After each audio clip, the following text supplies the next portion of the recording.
మా మమ్మీ బోటి కూర చేస్తుంది ఫ్రెండ్స్. ఎలా చేస్తుందో చూద్దాం ఫ్రెండ్స్.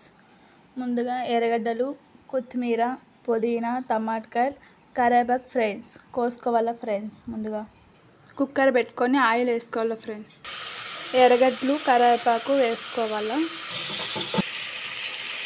ఎర్రగడ్డ వేగిన తర్వాత టమాటాకాయ వేయాల.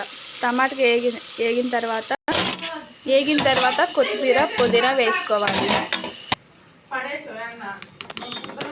ధనియాల పొడి, కారపొడి, పసుపు, గరం మసాలా, ఉప్పు, బోటి వేసుకోవాలి ఫ్రెండ్స్.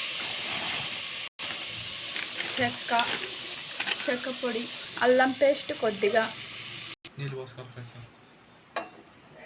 వాటర్ వేసుకోవాలి ఫ్రెండ్స్.